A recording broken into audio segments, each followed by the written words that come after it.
Ano ang alam ng Diyos tungkol sa iyo? August 16, Offertory Reading Devotional.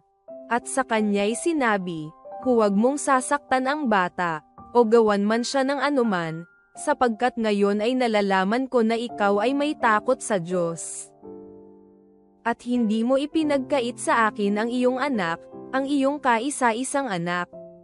Genesis Kapitulo 22 Versikulo 12.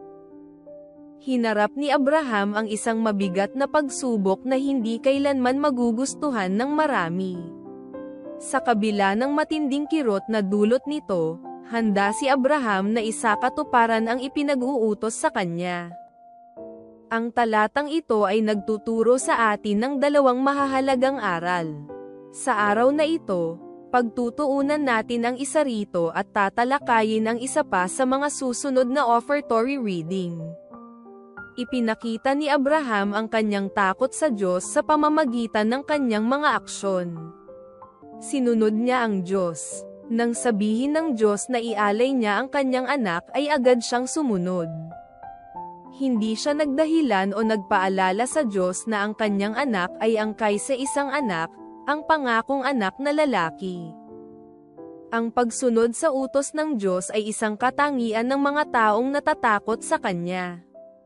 Isa sa mga utos ng Diyos ay nakatala sa Malakias Kapitulo 3 Versikulo 10. Dalhin ninyo ang buong ikasampung bahagi sa kamalig, upang magkaroon ng pagkain sa aking bahay. Tulad ni Abraham, tayo rin ay dapat magpakita ng ating pagkatakot sa Diyos sa pamamagitan ng matapat na pagdadala ng buong ikapo sa kamalig. Panawagan. Ang panawagan na magbigay ay nagbibigay sa atin ng pagkakataon na ipakita ang ating pagsunod sa utos ng Diyos.